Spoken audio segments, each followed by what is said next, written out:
iPads, rockets, and the brand new Tesla Model Y. Hey, it's me, Curtis P, and this is just another tech show.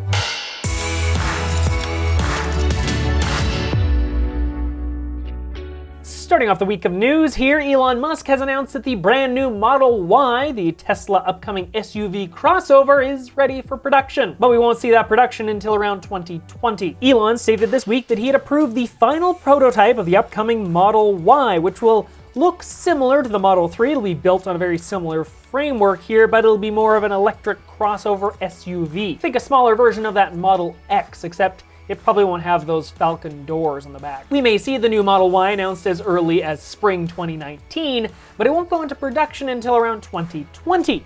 The reason being that Tesla doesn't really know where it's going to build this car. Currently at their Fremont factory, they're kind of at max capacity. If you remember a couple of months ago, they actually constructed a tent in the parking lot to actually construct the Model 3. So putting the Model Y in the same building doesn't seem possible. The one location that does seem possible, though, is at the Nevada Gigafactory site. Currently, Tesla is only using about 30% of the land that they have at that location for their battery production, so it would make a lot of sense for them to move production of this vehicle to that location. Along with that, it's expected the brand new Tesla semi-truck will also be manufactured at the Gigafactory. So yeah, if you're a Tesla fan like myself, some cool news here because the Model Y may be announced early next year, so maybe that's the vehicle you're gonna get instead of the Model 3.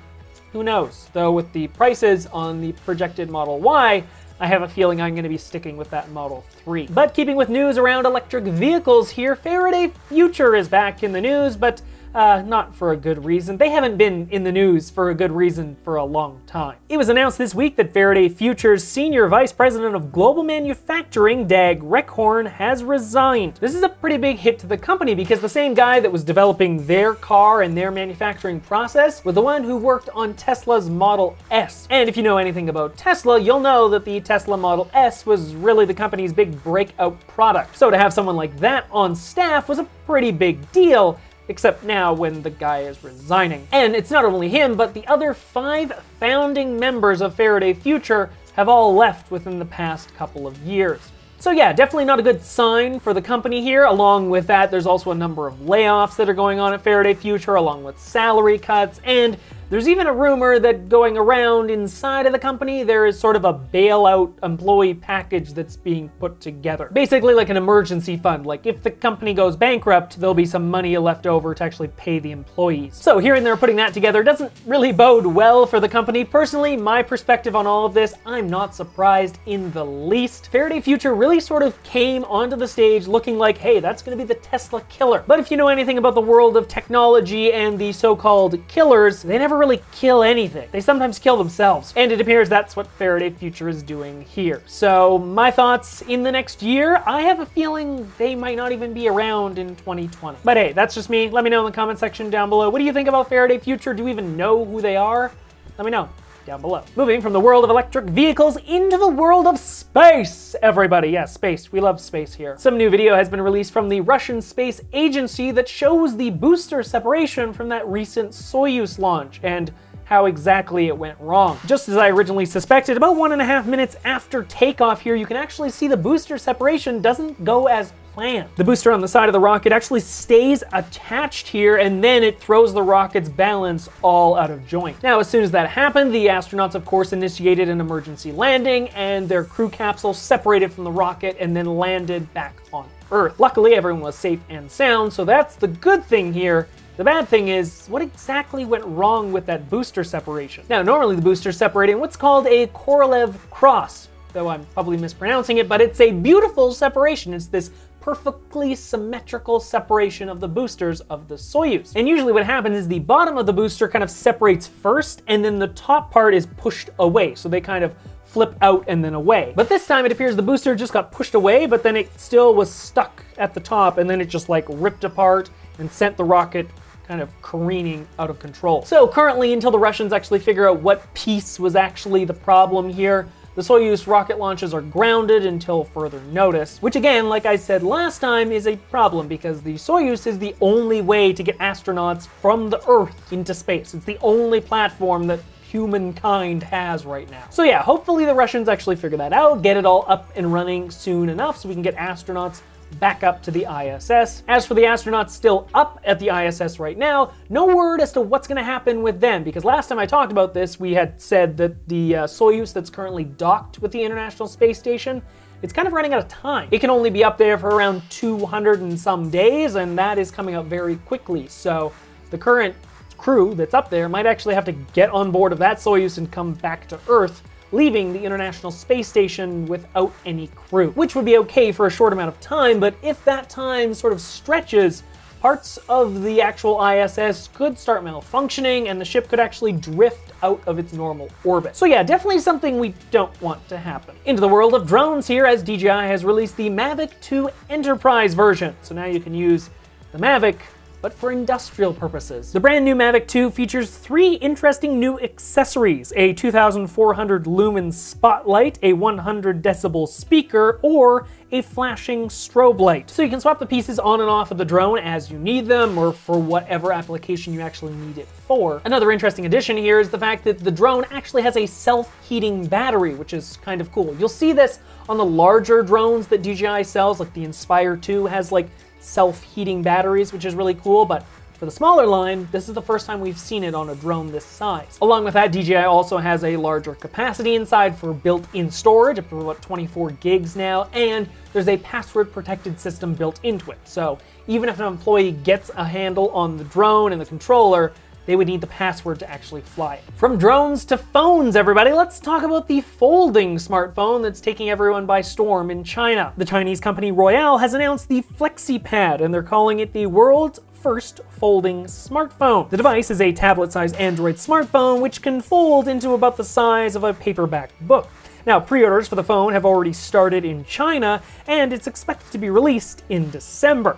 But initial video, by looking here, you can see the device is a little rough around the edges. Some of the software doesn't really look like it's working that well here. Inside of the phone, you'll find an 800 series Snapdragon processor, up to 8 gigabytes of RAM, and 512 gigs of storage. And the device will be going on sale for around 8,999 Chinese yen, or around $1,300 US.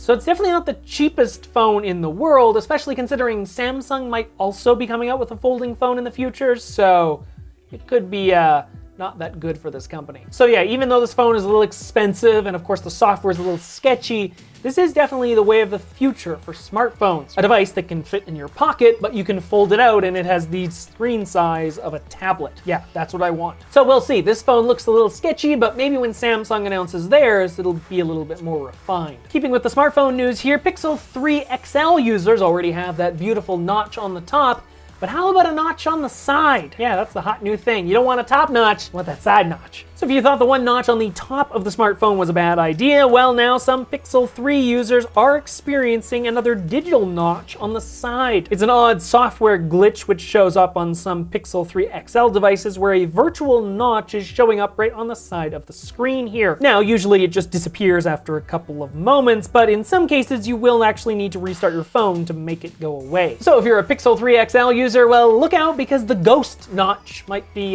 coming to your phone in the near future. I'm sure Google's probably going to work on a software update to sort of rid this. I'm sure it's just a little piece of code that's kind of being wonky, I guess. Overall, it's not too much to worry about. I'm sure Google will fix it, but it's just funny to talk about because you thought one notch was bad, but now you got two. And the last topic I wanted to talk about this week was Apple and all of their announcements. Of course, I'm not going to run over everything they announced at their event because I created a separate video all about that, so you can go and watch that. I'll put it in a card. It'll be up here, unless it's over here. I don't know where the cards are, but they're somewhere. But yeah, go watch that video. I run through everything from the iPad Pros to the new MacBook Air and of course the new Mac Mini. But the other big thing that Apple released this week was of course iOS 12.1 to many users around the world. So if you have an iPhone, iPad, or the iPod Touch, don't forget about that. Of course, you can upgrade to iOS 12.1. There's lots of brand new updates and features built into this, including group FaceTime, dual SIM support for the brand new iPhone XS and XS Max. There's of course depth control for portrait mode now, and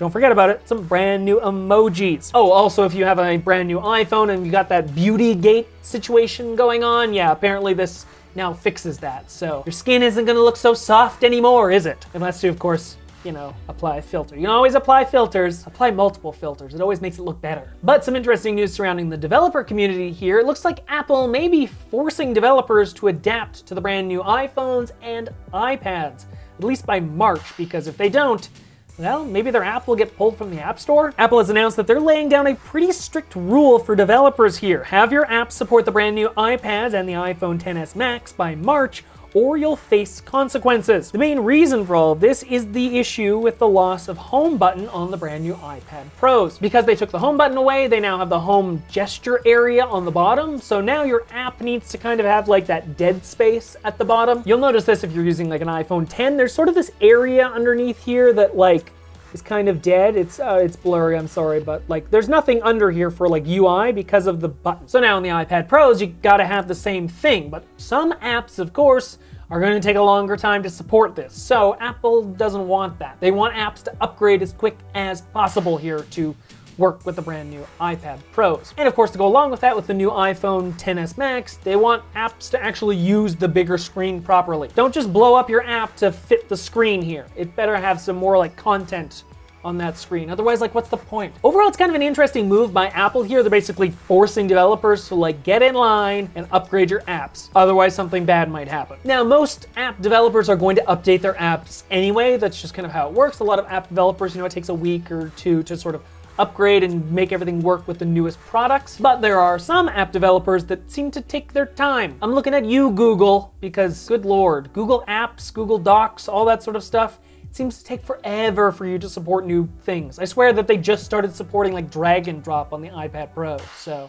yeah, this could take a while. So hopefully Google and others like them will upgrade their app a lot quicker. And the last big Apple-related story I wanted to talk about this week has to do with Apple trying to buy Leap Motion, the sort of motion tracking company that sort of got really big a couple of years ago and now really isn't doing anything. This is a pretty big story coming out of Business Insider, and it apparently started a couple of years ago. And a little backstory here, this is sort of the product that Leap Motion is most known for. They're developing this hand tracking technology, but this came out a couple of years ago and not much has really come from it. But it seems like back in 2013, Apple actually offered to buy the company for around $30 to $50 million. And it sounds like the deal got so far that Apple was actually handing out like pamphlets and stuff at Leap Motion saying, hey, here's what it's gonna be like when you work from Apple and stuff like that. And employees were apparently very excited to be working for Apple because really you're like a startup company and you're getting like bought by this giant in the tech world. Like, yeah, you're probably pretty excited as an employee. But somewhere along the line, the actual deal fell apart and it never went through. Now it appears that earlier this year, Apple tried for a second time to buy the company, but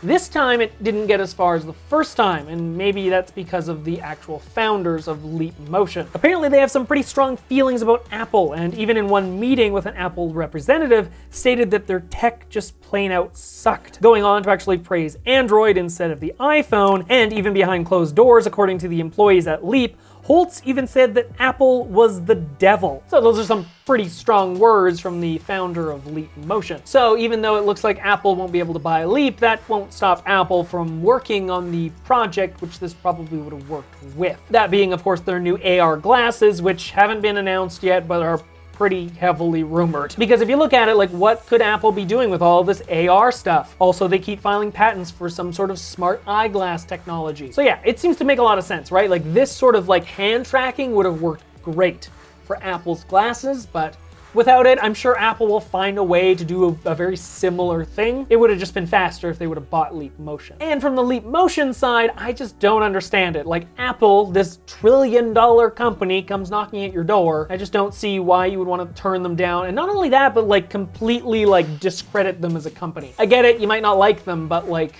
I don't know, just take the money, work for them for like a couple months and then leave. Like, that's what everyone else seems to do at startups that get sort of acquired. You take the money, you work for a bit, you get out of there, you go buy an island or something. I don't know, you're like a billionaire now. But yeah, it'll be interesting to see what happens to Leap Motion, because without this, I don't really know what they're doing. They're trying to sell products for VR, but I haven't seen any Leap Motion sort of certified goggles or anything floating around, so who knows? But with that, we arrive at the end of the video for today. Hopefully you enjoyed this video. If you did, of course, hit up that like button and of course subscribe to the channel. I'm working on releasing new videos like this throughout the week.